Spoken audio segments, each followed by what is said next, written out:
Laughter is the only thing that'll keep you sane. And this world is crying more and more every day. Don't let evil get you down in this madness spinning round and round. On any given Friday night, Jackson Young Life sends out dozens of leaders into high schools all across our city to win the friendship of lost teenagers. Underneath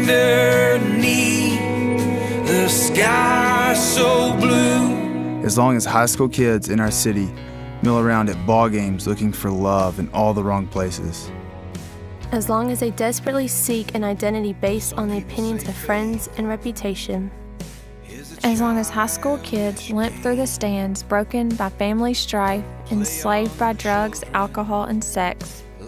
I want to be found there, not in the adult section where it's respectable and controlled, but right in the middle, where passions, vulgar and profane, blurt out obscenity. Where arrogant and reckless facades hide wounded hearts filled with insecurity and fear. I want to be found right in the middle of those kids, where God has positioned me to shine forth His grace, His hope, His love, and His truth. As long as there is an enemy who can convince his victims that tomorrow does not matter and that harm will not find them. As long as God uses the weakest of us to shine His light that pierces the darkest places and brings rescue to the lost. As long as the darkness is blasted away by the light of the world, a light that lives within all who know, love, and follow Him. As long as there is such darkness, I will man my post, right in the middle of all that chaos, holding my position until He calls the last play and the lights fade out. Take courage when the road is long. In Jackson on a Friday night, you can't help but notice the two worlds that collide in one stadium. The adults in one section, and right next to them, that reckless, uncontrolled, often crude world where teenagers fill the student section. But if you've ever taken a moment to glance over at that world of teenagers, you may have noticed some seemingly random adults standing, cheering, and laughing among high school kids. And there's a good chance that those adults are Young Life leaders. We do this in hopes that we might step into their lives and give them a meaningful confrontation with the God of the universe and share with them the old story of Jesus and His love. Oh yeah, I want you to live forever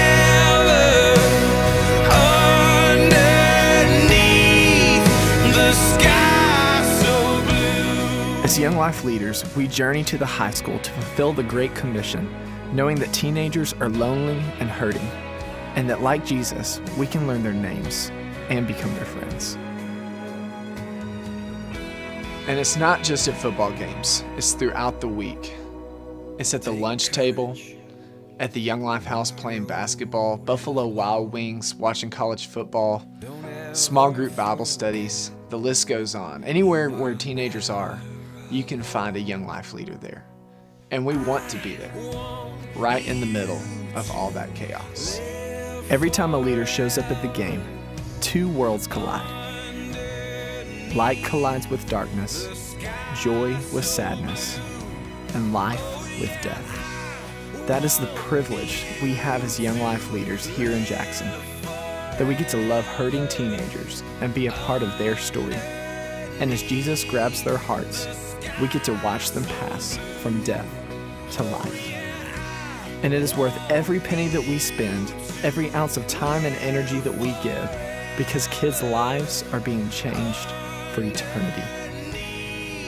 When you sit in the stands on any given Friday night, underneath the lights, and look to the student section, it appears to be full of life, laughter, and smiles.